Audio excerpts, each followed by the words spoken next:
All right, y'all. First and foremost, give all praise, honor, and glory to the Most High God of Abraham, Isaac, and Jacob, and his son, the Mashiach, who some call Yahweh Shai Yeshua, Yehoshua.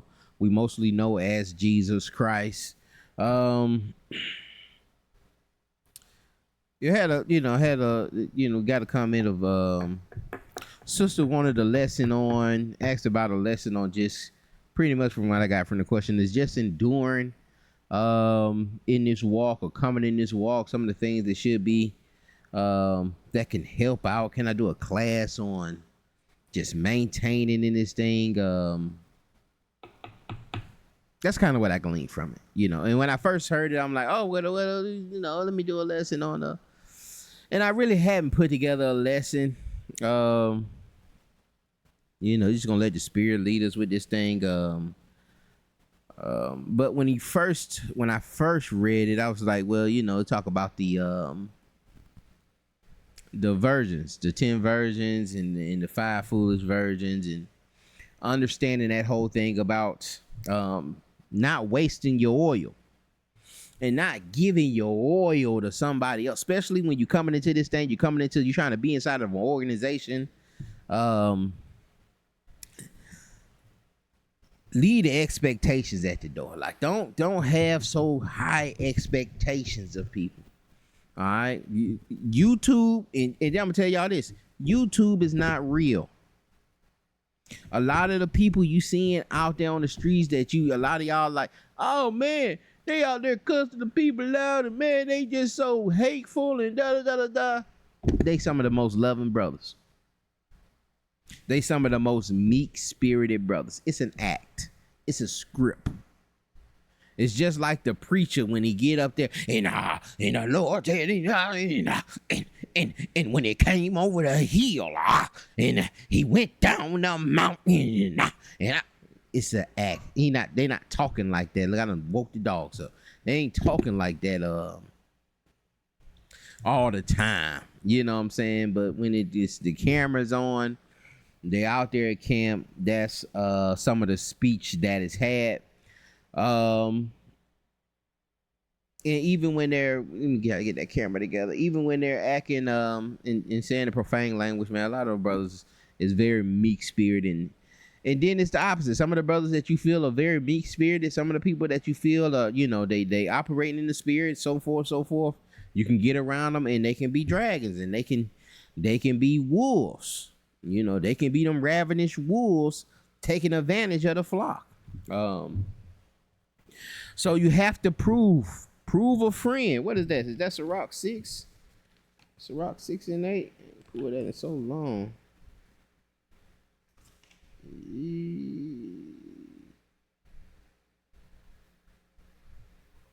Yeah, 6 and 7. If of Sirach 6 and 7, Ecclesiasticus 6 and 7, if thou wouldest get a friend, prove him first, and be not hasty to credit him. For some man is a friend for his own occasion, and will not abide of in the day of thy trouble. You gonna have to prove a friend, and in proving a friend, you gonna have to be patient. There's gonna have to be patience in this thing. That's what this walk is. It ain't just gonna pop and I'm walking this walk and I came into this truth and everything just finna click. No, that ain't how it works. And that's why we got the Sirach, we got the Ecclesiasticus out here on the screen here, because this is some of the first things we tell people when they're coming into this thing, to read the Ecclesiasticus in the Apocrypha. And I'm gonna tell y'all something too about this Sirach that you need to know. All right, this is a Greek manuscript. All of this is Greek. All of this is from the times of the 2nd and 3rd century BCE. All right. You need to understand. We can go deeper into that another time.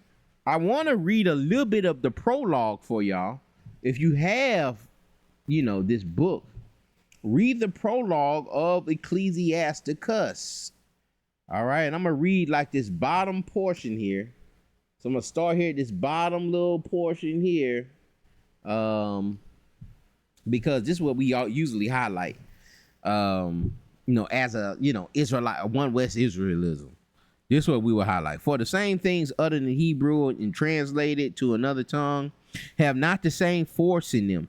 And the reason that we highlight this is because we will say this out there to say, some things we lost in the translation. That the Hebrew, when we translate things from Hebrew, but we're not even dealing with that. This is translated from a Hebrew manuscript translated into Greek. Have not the same force in them. And not only these things, but the law itself and the prophets and the rest of the books have no small difference when they are spoken in their own tongue. Watch this, for in the 8th and 30th year coming into Egypt, when your greatest was king, and continuing there some time, I found a book of no small learning. When was Euphrates king of Egypt? And who is Euphrates? All right, and this is Ptolemy. This is a Ptolemy. During that, that Ptolemaic empire, ruling over Egypt during this particular time, 2nd century, 3rd century BCE. Want to say about 250, 236, something like that. And they even have him inscribed on those Egyptian walls. This is a Macedonian. This is a Roman. All right, that's ruling over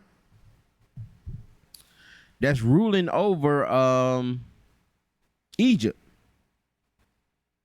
All right, and I'm only telling you that, and only giving you that, and y'all go, you look into that. All right, that last sentence on page 79, in page 70. For in the 8th and 30th year coming into Egypt, when Euphrates was king,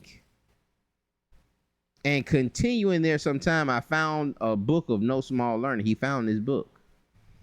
All right, coming into Egypt, whatever that means, maybe heading into Egypt. When Euphrates was king, and this dude is Ptolemy. This is a Ptolemy the third.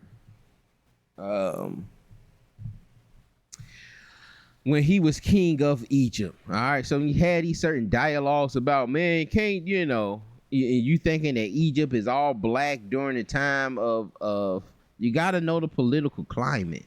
It's a lot of stuff you just don't you don't know about the political climate during that time. But this is 2nd, 3rd century. Rome rules Egypt. All right, it's under its leadership. Anyway, just that little history out of the way, and y'all look into it. Look into something called what he had. That Ptolemy he had something called the Creed of Cannabis or Cannabos. That's written on the Egyptian walls in different languages, just like the darn Rosetta Stone. Y'all look into that though. Look into that. But again, I'm just telling you that to tell you, it's a lot of information that we still need to deal with. A lot of information about understanding the political climate during the times. We're seeing how it looked 200-300 years before Christ got there. So you're not making these assumptions and speculating during the time of Christ or during the time of Paul, and you trying to talk about, well, ain't no people there, and these people there, they don't know they there, and they enslaved and and you're not looking into the history. All right, and you're not even looking. You didn't even research that. And I'm saying you because it's me. I went a long time not knowing that. I went many years not knowing that, at least 8 years not knowing that, and I had that whole thing highlighted, but I never went and checked it. It never clicked. Hey, well, let me see with that. Let me go look and just try to see with that. Anyway, second Sirach. This is where we want to go. All right, and I want to say good news. The good in it is probably the easiest version to read. But just trying to find that KJV. But we'll deal with it. All right, my child, if you are going to serve the Lord, be prepared for times when you will be put to the test. All right. Prepare for times. When you come in to serve the Lord, prepare for times when you will be tested. Be sincere and determined. Keep calm when trouble comes. Stay with the Lord. Never abandon him, and you will be prosperous at the end of your days. And that's what that test is. Are you going to leave me?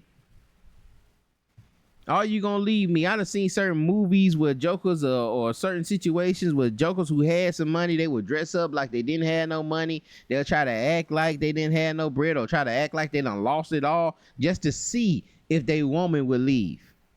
Just to try to test her to see, does she truly love me? And the Lord will test you in the same way. Never stay, but stay with the Lord. Verse 3, never abandon him, and you will be prosperous at the end of your days. Accept whatever happens to you. Even if you suffer humiliation, be patient. And a lot of us can't do that. It's very vital that man, listen, this is a high level, this ain't just easy. We can just read over this stuff and think it's just, oh man, yeah, man, we got to do that. Bro. Even if it humiliates you, can you take it patiently? Can you take it patiently, or do you need that get back? Do you need your lick back? Nah, I ain't finna let this joker talk crazy about me. I ain't finna let that joker lie on me. I'm gonna come in there and I'm gonna say something you can't be talking about. Watch it. What's the thing they say all the time? Don't touch thou anointed. The Lord gonna touch you. Lord gonna touch him. All right. And when you suffer in certain things, you gotta be patient. You gotta be patient. You gotta be long suffering. You gotta deal with it. And sometimes you can extend that suffering. You can extend that suffering by not forgiving, by not letting things go, by not moving on, by not pressing forward. While you keep looking back, all right, and you going back into, and that's kind of, you get stuck. You ain't gonna turn into no pillar of salt, but you may become salt that has no flavor. All right, that Matthew 5, you may have a salt that has no seasoning, and it's good for naught because you kept looking back. You kept trying to get your lick back. God sees. He see what them folk did. He seen them false witnesses they put up against you. He seen how they messed you over. He know them folk wasn't trying to pay you back. He know that. You got to be patient. Gold is tested by fire, and human character is tested in the furnace of humiliation. All right, in the text, it'll tell you about the furnace of afflictions and improving them and trying them as gold is tried in that furnace of affliction. And you can also, correlate that with, you can bring that, all my teachers, you can correlate that with Daniel and him going into the furnace and him having that patience, him having that faith. And you can use that kind of testimony to look at the faith of Daniel to end up going, well, not Daniel, but Meshach, Abednego, and going into that darn Shadrach, Meshach, and Abednego, going into that furnace. And they say the king was so mad, he turned the furnace up so high that the jokers that carried them into the furnace, they died trying to throw them in there. Sometimes your enemies will perish trying to harm you. You ain't got to do nothing. They gonna perish trying to humiliate you. And they went in there, they were tied up. When they went, man, these jokers ain't even tied up no more, man. They're over here pacing back and forth, man. What in the world going on in there, man? It's another joker in there with it, and you got to understand that the presence of the Lord is always there, man. And that's going to build up your fear. All right, gold tested by fire, and human character is tested in the furnace of humiliation. Trust the Lord, and you got to learn how to trust God. You got to understand that he's your refuge. He's your shelter. You got to know how to trust the Lord. And it's hard to, it's a process. It don't happen overnight. And sometimes you got to look back at all the things that you done been through and all the things that the Lord done brought you out of, all the close calls, all the successful surgeries, and know that that was the Lord. And know that that was God that got you out of that. That was Yahweh. That was Yohei. Vahei. That was Yahweh. That was Yahuwah. That was the Lord. And he will help you walk straight in his ways and put your hope in him. Put your hope in him.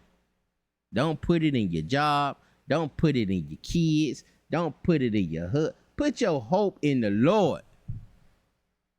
And he won't fail thee.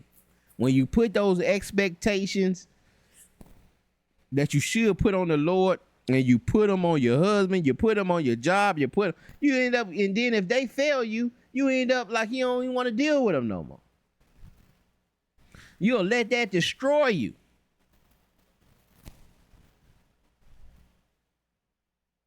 You put it on that leadership. Well, the leadership gonna help me. They gonna do it.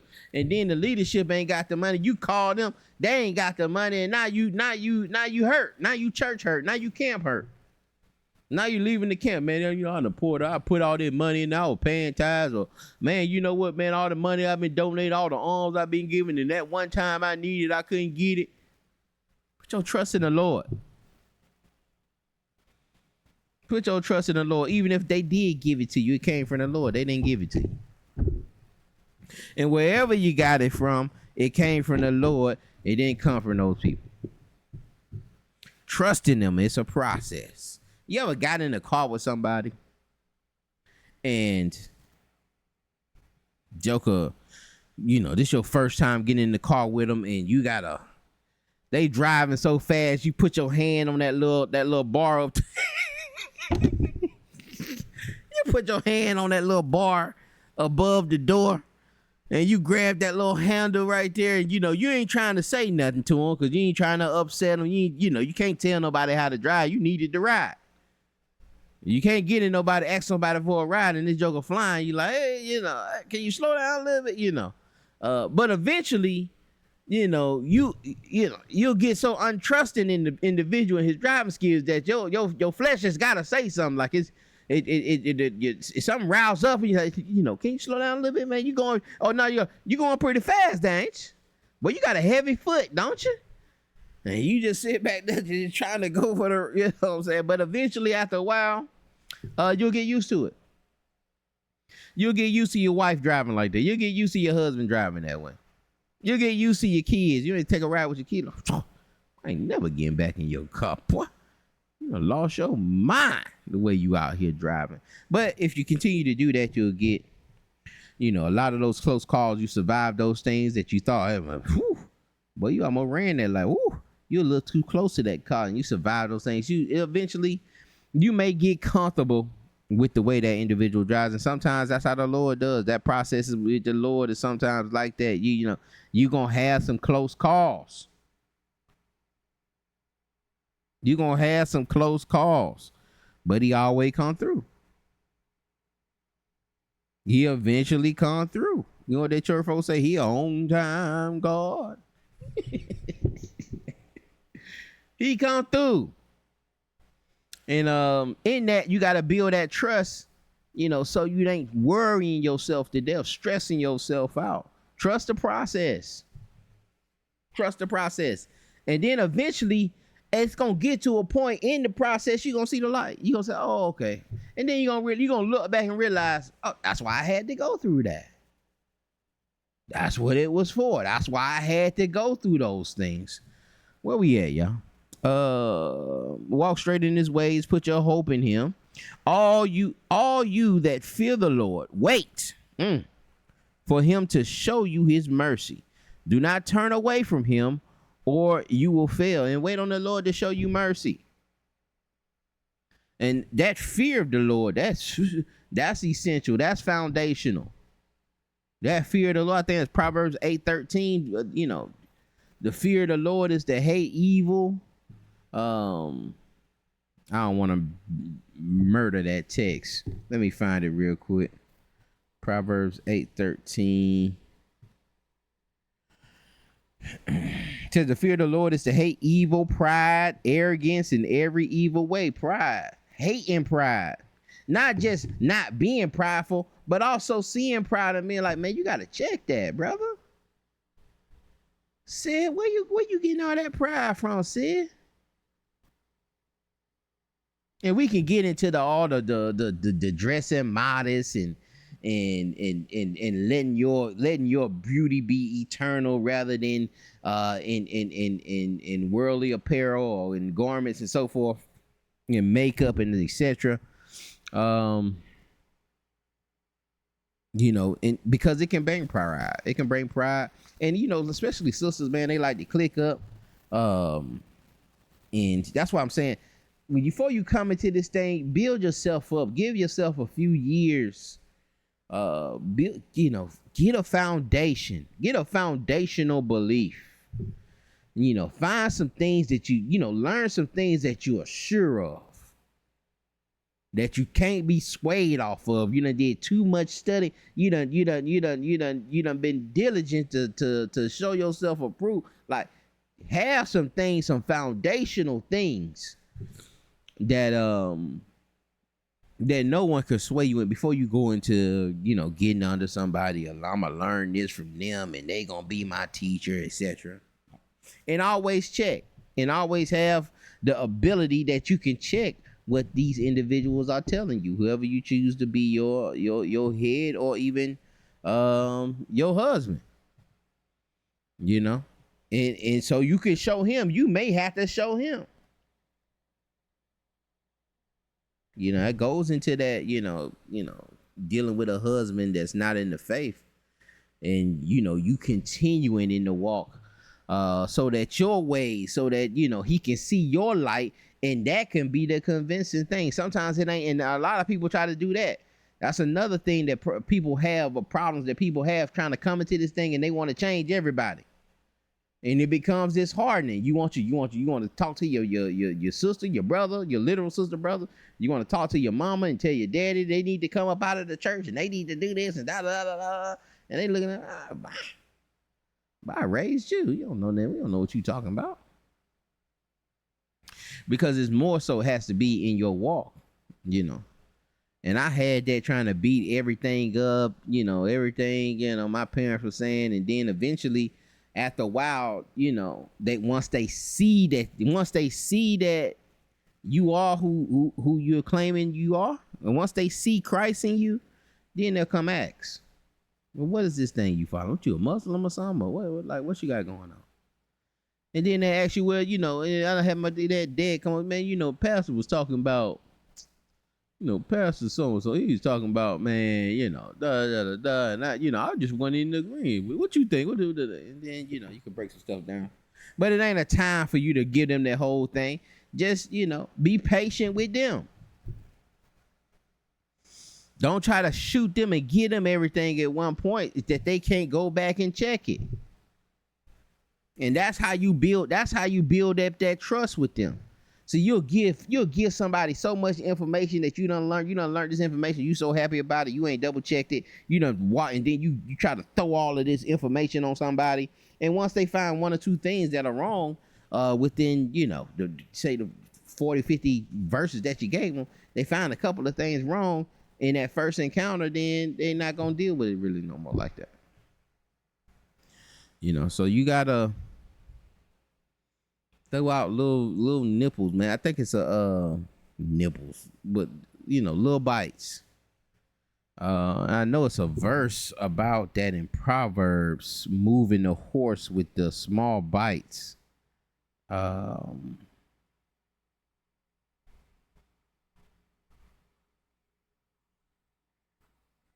me 1 second, y'all. Let me see if I can find it.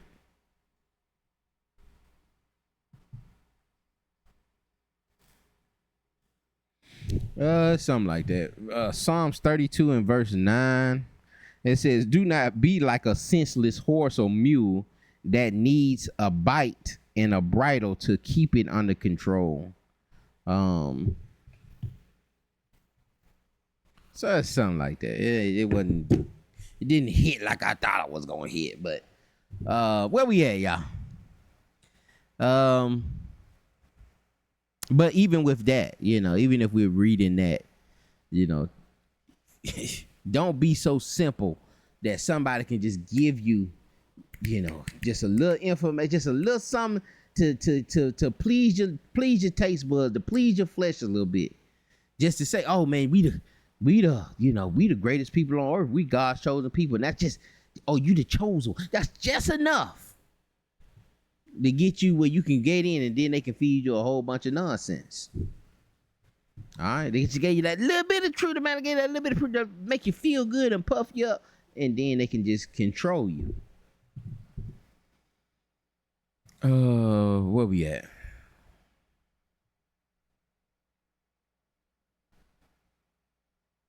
Okay, verse 7. All you that fear the Lord, wait for him to show you his mercy. Do not turn away from him, or you will fall. All you that fear the Lord, trust him, and you will certainly be rewarded. All you that fear the Lord, look forward to his blessings and mercy and eternal happiness. Think back to the ancient generations and consider this. Again, go think back the Old Testament. Read the text, meditate on the word. And we'll get into that in that Psalms 1:1. You got to meditate on the word, so you can understand God's work. You can understand God's attributes. Think back to the ancient generations and consider this. Has the Lord ever disappointed anyone who put his hope in him? Has the Lord ever abandoned anyone who held him in constant reverence? Has the Lord ever ignored anyone who prayed to him? The Lord is kind and merciful. He forgives our sins and keeps us safe in time of trouble. But those who lose their nerve are doomed. All those sinners who try to have it both ways. Doom is sure to come from those who lose their courage, that have no faith. Let me see. Is there a KJV version? Here we go.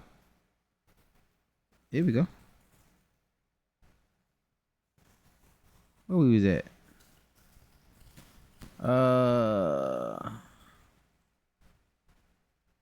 Ye that fear the Lord, hope for good and everlasting joy and mercy. Looking at the generations of old, see, and did ever any trust in the Lord and was confounded? Or did any abide in his fear and was forsaken? Or whom he ever despised that called upon him? For the Lord is full of compassion and mercy, long suffering and very pitiful. And pitiful? Piteful? Is that pitiful, y'all? That he will pity you?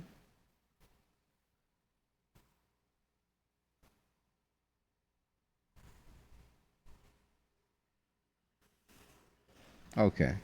Deserving or arousing pity. I don't think that's the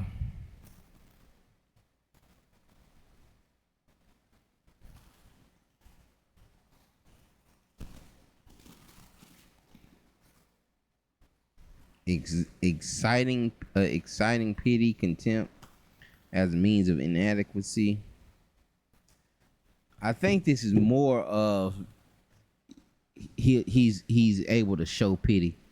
What y'all think about that? He's very pitiful. I don't think that's a characteristic of the most. That might be something of him being able to show pity. But let's continue. And forgiveth sins and saveth in time of affliction. All right, during those times of affliction. And this is what I'm saying. The afflictions are the blessings. The afflictions are the blessings, because that's what builds the trust. That's what builds the fear of the Lord. That's what builds those foundational principles that's going to keep you in this thing. All right. Woe be, and then going to help you endure to the end. That's what's going to build the patience. Woe be to the fearful hearts and faint hands and the sinner that goeth two ways. Woe unto them that is faint hearted, for he believeth not. Therefore shall he not be defended. All right, faint hearted. Or seeing something faintly, like he It's barely in you. You got maybe a little bit to believe. You might believe a little bit, but you very lukewarm in this thing. It says, woe unto them. Woe unto you that have lost patience. And what will you do when the Lord shall visit you? All right. They that fear the Lord will not disobey his word, and they that love him will keep his ways. They that fear the Lord will seek that which is well pleasing unto him. And you got to understand what is well pleasing unto the Lord. You're going to have to understand that first. Like, you're going to have to seek those things. All right. You're going to have to search the text and seek those things that are well pleasing. Write that down. Seek those things that are well pleasing unto him. And they that love him shall be filled. They should be filled with the law. That the fear of the Lord will prepare their hearts. And how does the heart get prepared? That's why I said, set your heart aside. I think that's what it says in set thy heart aright, verse 2. All right, preparing your heart for the Lord. You know, the text talks about breaking up the fallow grounds of your heart, man. You got to prepare your heart for the word. Prepare your heart for that seed. All right, you can go into, and that can correlate to the seed for my teachers, for the seed, the parable of the sow seer. You know, that heart got to be prepared to receive that word. You know, you coming into this thing, start weeding out some of these things. Start weeding out some of those doctrines. Start weeding out some of those evil thoughts, some of those fleshly ways. Start weeding those things out. Start emptying yourself so you can fill yourself with the Spirit. Saying we will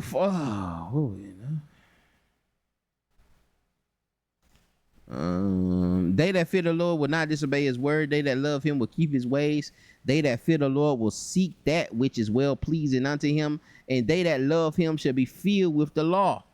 They that fear the Lord will prepare their hearts and humble their souls in his sights. Saying and where is his sight? Everywhere. That's why you got to be operating in humility. It's not you, it's him. What John say, I must die. I must decrease so he can increase. Saying we will fall into the hands of the Lord and not into the hands of man. For as his majesty is, so is his mercy. And King David, when he numbered all the men. All right, you can correlate that to that. For all my teachers, when David went out there and he numbered the men, and the Most High gave him a judgment like, hey, you could pick three. You can pick three things that three different judgments you can choose from. Almost like when your grandma told you to go get the switch off the go get one of the switches off so she can whoop you. And you better not bring no little switch. All right, he had three choices. He can either, I forget the choices, but I know one of the choices where he could fall into the hands of men, and the men could punish him. He can, he's gonna raise up an army to fight against Israel and destroy them. Or, he was gonna use the host, the Lord of hosts, and destroy him with his heavenly army. And they was like, man, nah, I'd rather fall into the hands of the Lord, understanding that the Lord was merciful. So it was at one point, man, it was a sword that stretched so far across each joke. He was slaughtering us. The Most High was slaughtering us, slaughtering our forefathers. But ultimately, he ended up stopping a little early, showing mercy. And David understood that this was a very merciful God, and this is one of his attributes. This is what it means when the Lord says, I change not. It's talking about his attributes. All right, his love, that he's a loving God, that ain't gonna change. That he's a merciful God, that ain't gonna change. That he's a man of war, that ain't gonna change. All right, you got to understand these things. We'll read a little bit of Psalms, and then we'll get up out of here. I'm gonna see how long I've been talking. 34 minutes. All right. We got a blue letter. What I said, Psalms. Read a little bit of Psalms 1. And I pray this thing was edifying for the sister that wanted the lesson, and all the brothers and sisters, anybody that sat here and watched. I said it's a little milky, but sometimes, man, we got to deal with the milk. We got to go back. We got to, desire the sincere milk of the word. Format. It's only 6 verses here. It says, blessed is the man that walketh not in the counsel of the ungodly. And this is why I was talking about clicking up. When you come into this thing, have your, already have yourself already, you need to be already built up a little bit, because you can get in there, get in the little clique, and they start, they don't like that sister, and you start taking on beasts and start, I don't like that particular organization, and then I don't like the camps, and I don't like the what they call them, they call them moderates. They don't like being called moderates, but Darbyites. That's a new term they're using now after brother Stephen Darby. We gonna get into that history though. I'm telling you, it may take me another month or two though, but we gonna get it all together. Y'all willing? Blessed is the man that walketh not in the counsel of the ungodly, nor standeth in the way of sinners, nor sitteth in the seat of the scornful. All right, but his delight is in the law of the Lord, and in his law doeth he meditate day and night. You must be meditating day and night. Also with the Joshua 1:8, if you need a correlating verse with that. Verse 3, and he shall be a tree planted by the rivers of water, that bringeth forth his fruit in his season. His leaf also shall not wither, and whatsoever he doeth shall prosper. All right, and who shall prosper? Those that are or those that are like a tree that's planted by rivers of water, that bring forth fruit in its season. It may not bring forth all fruit all the time, but in your season you're gonna be fruitful. But it's for those that meditate on his word day and night. Those that are going back, like Sirach says, and looking at the testimonies of our forefathers, building the trust, understanding that these folks were always brought through. That even when they were taken into that captivity, they were always brought up out of that thing. So even when you're going through certain things here, and you get to the point them food stamps ain't enough, like that in the bills, you can't keep calling these folks on these bills, and everybody, and it seems like everything coming down on you. Understand, man, that Lord ain't never let these folks go. He never failed them. He never failed those that fear him and have that patience. Just have that patience, deal with those things, and he'll eventually bring you out of, the ungodly are not so, but are like the shaft which the wind driveth away. And I want y'all to write that down. Write that verse 4 down. The ungodly are not so, but they are like the shaft which are turned of, which are driving for, which the wind driveth away. And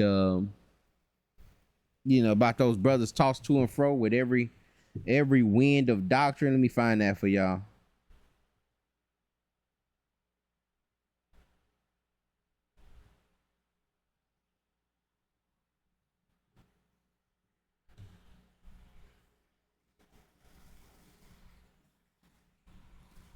Ephesians 4:14. Let me just read it just for time purposes. Hold on, y'all. It says that we henceforth, wait a minute, let me get that thing. Let me start at verse 11. All right, Ephesians chapter 4 and verse 11. It says, and he gave some apostles and some prophets and some evangelists and some preachers and teachers. So we need these. We need apostles, we need prophets, we need evangelists, we need pastors, we need teachers. Why? Verse 12, for perfecting the saints. When it says that perfecting, completing them, maturing them for the work of the ministry, for the edifying of the body of Christ. All right, till we all come in the unity of faith and of the knowledge of the Son of God. We all need to be coming into that knowledge of the Son of God. Understanding this faith. Now my brother be like, man, you talk about it. We all need to come, especially in this one West Israelism. Yeah, that's the mission right now. We need to be edifying so that we can come into this faith. I'm starting to see that we ain't got the same faith, man. We got a different faith. And of the knowledge of the Son of God, unto a perfect man, unto the measure of stature of the fullness of Christ. All right. Being complete. Being, and that's, that fullness, that perfection is a maturity in Christ, a maturity of the Spirit being filled in you. Verse 14, that we henceforth be no more children. All right, that's what I'm saying. We talk about the maturity, that we don't be children, tossed to and fro and carried about with every wind of doctrine by the sleight of men and cunning craftiness. Thereby they lie in wait to deceive. And a lot of us have been deceived. I feel like I've been deceived. And this is why I go so hard. That's why I go so hard on the one with Israelism. Just, some of the things that I've seen that are that I've seen that are untrue. I mean, I'm gonna say it. I'm gonna say it. I'm gonna deal with it, and you have to get to a point. But that's one of the things with me is that I joined the camp that I started, so I'm not really a respecter of persons like that. I really wasn't just one that I'm just eating everything people are saying. And initially, no, I'm not gonna take that back.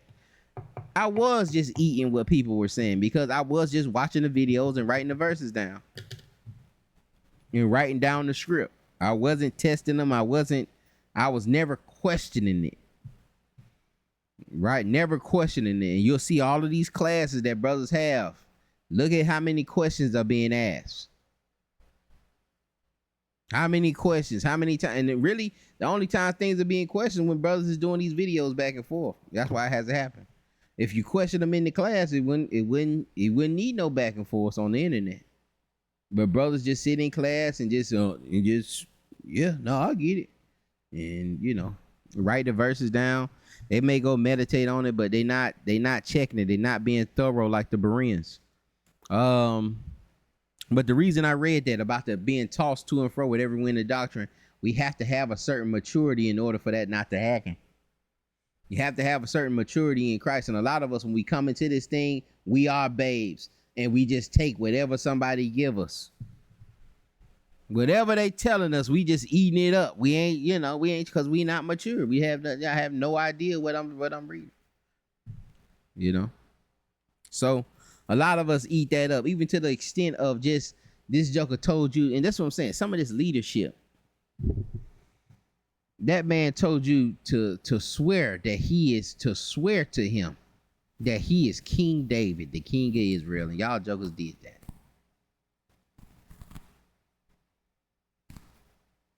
To swear that you King David, and you gotta examine yourself. What made you do that? And I examine you for myself, and I think what would make brothers do that and just sit there and say, yeah, that's King David. What would make brothers do that? And some brothers didn't. That's why I split in them. Some brothers didn't. But why would you sit there and do that? All your brothers that sat there and did that. Now these brothers are leaders of major, congregations, and they like their members saying stuff like that. I wouldn't dare let you say something like that about me. You're tripping. You're tripping. I'm nobody. I'm nothing. So you can't even humiliate me, because I ain't nothing. I don't know nothing. All this is through the Spirit, man. All this is, Christ is King. All this is through him, man. And I take the correction. If you correct, hey man, you get the correction. And I can see it, and I see the methodology. Hey man, all praises, because we just trying to get to the truth. Going back here though, that verse 4, the ungodly are not so, but are like the shaft which the wind driveth away. I want you to write that verse 4 down, and I want you to go to YouTube and type in harvesting the shaft. You got to understand something about, I tell brothers and sisters that all the time, understand about how to garden and harvesting, just knowing a little about agriculture, so you can understand some of these parables and these sayings a little better. But the shaft get mixed in with the wheat.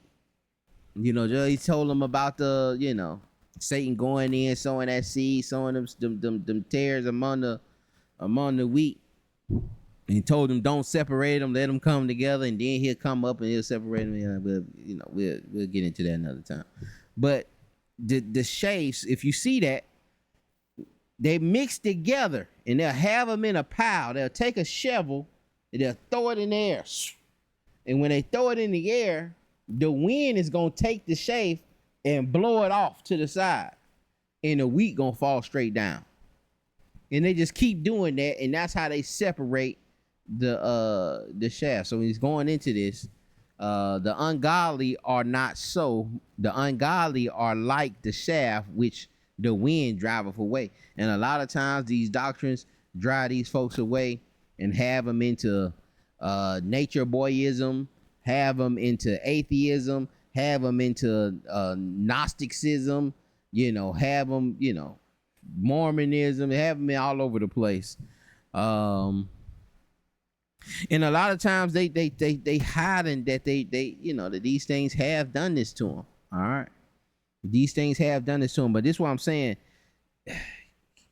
Make sure that you're built up foundationally before you start reverencing these people and getting involved and getting attached to these people. Because you can become, even watching the YouTube, you can start picking up and becoming, one flesh with these people, just constantly watching them. You can pick up those mannerisms. You can pick up certain body. You can pick up certain habits. You can, hey man, I see these brothers drinking on the screen. Yeah, I'm gonna get me a couple shots and get the Manischewitz. You can get involved and start picking up certain things just by sitting down watching it. That's why they call these folks influencers. That's why they have this out. Sounds like my mic is going crazy, or the Lord telling me to wrap it up. Therefore, the ungodly shall not stand in the judgment, nor sinners in the congregation of the righteous. All right. Therefore, the ungodly shall not stand in the judgment, nor sinners in the congregation of the righteous. It will be separated. It will be driving away. And sometimes when you're doing everything right, or you're trying to walk righteous, the ungodly not gonna want to be around that anyway. And they'll secretly be talking about you and like, yeah, man, Phoenix don't play, man. And them brothers trying to, yeah, they ain't trying to go over there with that, man. They're a little too, they don't know how to chill and keep the bobo and party and do all of that, But they not gonna want to be around you, man. Don't nobody want to be around nobody righteous. Tell your partner you finna stop smoking Zaza and you finna stop fornicating. 99% of them ain't gonna call you no more. Especially once they find you serious. All right, verse 6, for the Lord knoweth the way of the righteous, but the way of the ungodly shall perish. All right, the Lord knoweth the way of the righteous. Very important that we understand that. He sees you. He knows. He know what you're going through. And sometimes he putting you through it, watching you, observing you like he was observing Job. Let me see what he gonna do. Let me see if she gonna stay faithful. It says, but the way of the ungodly shall perish. Those that are ungodly they shall perish. Man, I pray this thing was edifying. I ain't gonna keep y'all. But again, something just for the milk, just for the starter up, just to get the engine revving, and just to get some understanding on that this is not gonna be an easy walk. This ain't just this is the answer and we finna blah blah blah blah. This is the answer, but this is something that you gonna have. This is a race you gonna have to finish. That you gonna have to endure to the end. This thing ain't just no what they call that, man, plug in and play, man, and just everything is just automatically start working. No. This is a system. This is a process, and we got to trust this thing and trust in the Lord. I pray this thing was edifying. Y'all be blessed. Shalom. We'll see y'all on the next one.